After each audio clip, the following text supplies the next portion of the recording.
नमस्कार, सुकांशीज किचनमध्ये आपल्या सगळ्यांचं खूप खूप स्वागत आहे। आज आपण रानभाजीमधील टाकल्याची भाजी करणार आहोत। ही भाजी पावसामध्ये रानात मिळते, खायला खूपच चविष्ट आणि पौष्टिक अशी ही भाजी आहे। टाकल्याची भाजी करताना कोणत्या पानांची निवड करायची व कोणत्या पद्धतीने ही भाजी करायची सविस्तर माहिती ह्या व्हिडिओमध्ये मी सांगितली आहे।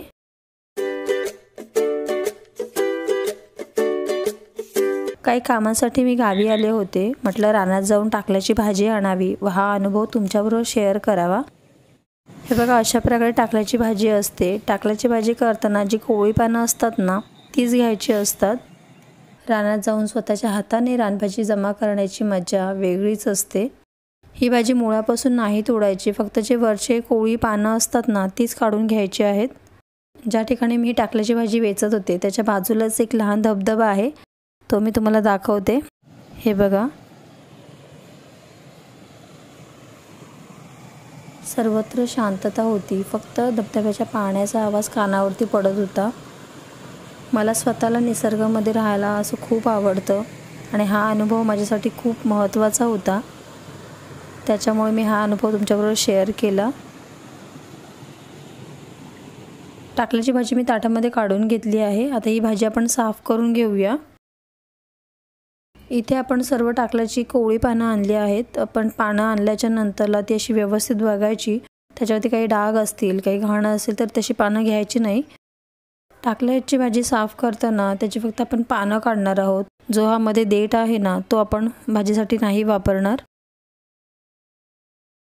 अशा पद्धतीने मी फक्त टाकल्याची पानं काढून घेते व जो हा देठ आहे ना, तो आपण फेकून द्यायचा।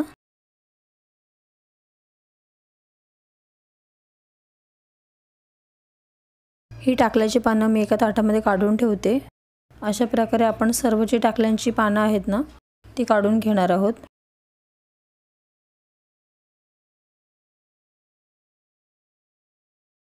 इथे मी सर्व टाकल्याची पानं काढून घेतली आहेत। आता ही पानं आपण पाण्यामध्ये वाफवून घेणार आहोत।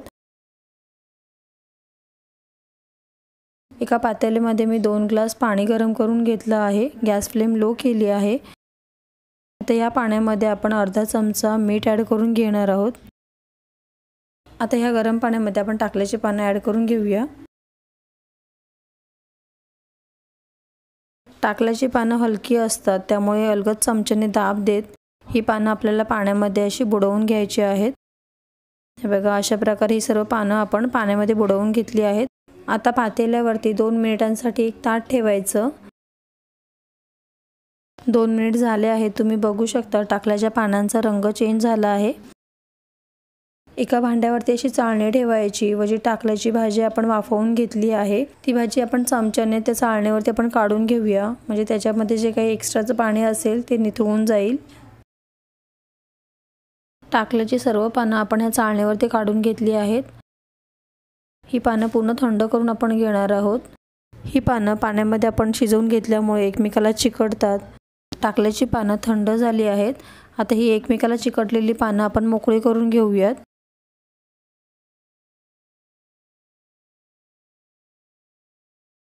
टाकल्याची पानं मी इथे मोकळी करून घेतलेली आहेत। आता ही पानं आपण जाडी मोठी अशी कट करून घेणार आहोत। फाईन चॉप नाही करायची, अशी जाडी मोठी कट करून घ्यायची। इथे आपण टाकल्याची सर्व भाजी कट करून घेतली आहे। एका भांड्यावरती चाळण ठेवायची व आपण जी कट केलेली भाजी आहे ना, त्याला असं दाब देऊन त्यातील पाणी सर्व काढून घ्यायचं आहे। अशा प्रकारे सर्व भाजीमधील पाणी आपण काढून घेणार आहोत। आता जे हे भाजीचं पाणी आहे ते भाजीमध्ये नाही वापरणार। इथे मी 2 मोठे कांदे असे बारीक कट करून घेतले आहेत। टाकल्याची भाजी करताना जो कांदा कट कराल ना, तो असा बारीक कट केलेलाच घ्या, म्हणजे भाजीला तो एकदम मिळून येतो। इथे मी 18 ते 19 कढीपत्त्याची पानं घेतली आहे। ह्या भाजीमध्ये कढीपत्त्याची पानं जास्त घ्या, भाजीला छान फ्लेवर येतो। 2 हिरव्या मिरच्या घेतल्या आहेत। ह्या मिरच्यांना मी असे मध्यभागी कट मारून घेतला आहे। कढई गरम झाल्यानंतर मी गॅस फ्लेम लो केली। यामध्ये 2 टेबलस्पून तेल ॲड करून घेऊ। हिरवी मिरची ॲड केली व जो कांदा कट करून ठेवला होता तोही ॲड करून घेतला। इथे आपला कांदा पूर्ण असं ब्राऊन कलर होईपर्यंत परतायचा नाही, फक्त कांद्याचा कच्चेपणा जाईपर्यंत तो आपण परतून घेणार आहोत. कांद्याचा कच्चेपणा निघून गेला आहे. त्यानंतर मी याच्यामध्ये अर्धा चमचा हळद, 1 चमचा तिखट मसाला, अर्धा चमचा काश्मीरी मसाला, अर्धा चमचा धणे पावडर व अर्धा चमचा आमचूर पावडर ॲड करून घेऊया. आता हे सर्व मसाले आपण ह्या कांद्यामध्ये परतून घेणार आहोत. जर इथे तुमच्याकडे आमचूर पावडर नसेल तर तुम्ही कोकम किंवा चिंच ॲड केली तरी चालेल. इथे गॅस फ्लेम लो ठेवूनच सर्व मसाले आपण कांद्यामध्ये परतून घेत आहोत. इथे मसाले सर्व कांद्यामध्ये व्यवस्थित परतून झाले आहेत. आता जी टाकल्याची भाजी आहे ना ती आपण याच्यामध्ये अशा प्रकारे ॲड करून घेऊया. टाकल्याची भाजीमधील पाणी काढताना त्याचा असा गोळा तयार झाला होता. हलक्या हाताने हा गोळा आपल्याला मोकळा करत ही भाजी ह्या कांद्यामध्ये ॲड करायची आहे. भाजी ह्या कांद्यामध्ये व्यवस्थित परतून घ्यायची, म्हणजे भाजीला मसाले व्यवस्थित लागले पाहिजेत. चवीप्रमाणे मीठ ॲड करून घेऊया. ही भाजी पाण्यामध्ये वाफवून घेताना आपण मीठ ॲड केलं होतं. भाजलेल्या शेंगदाण्याचा कूट 3 टेबलस्पून आपण ॲड करून घेणार आहोत. हा शेंगदाण्याचा कूट भाजीला सर्व बाजूने व्यवस्थित लागेल असं परतून घ्यायचा. आता कढईवरती झाकण ठेवून ह्या भाजीला मी 1 मिनिट वाफ काढून घेते. 1 मिनिट झाला आहे. ताट बाजूला काढून घेऊ. इथे गॅस फ्लेम लोच ठेवली आहे. लो गॅस फ्लेमवरतीच ही भाजी आपल्याला शिजवून घ्यायची आहे. भाजी पुन्हा एकदा व्यवस्थित परतून घ्यायची. इथे टाकल्याची भाजी तयार झाली आहे. गॅस फ्लेम बंद करू. ही टाकल्याची भाजी तुम्ही भाकरीबरोबर, चपातीबरोबर किंवा वरण भाताबरोबर देखील खाऊ शकता.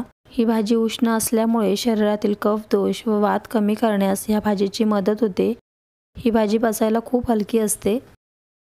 रेसिपी आवडली असेल तर नक्की लाईक करा. पुन्हा भेटू नवीन व्हिडिओमध्ये. तोपर्यंत बाय.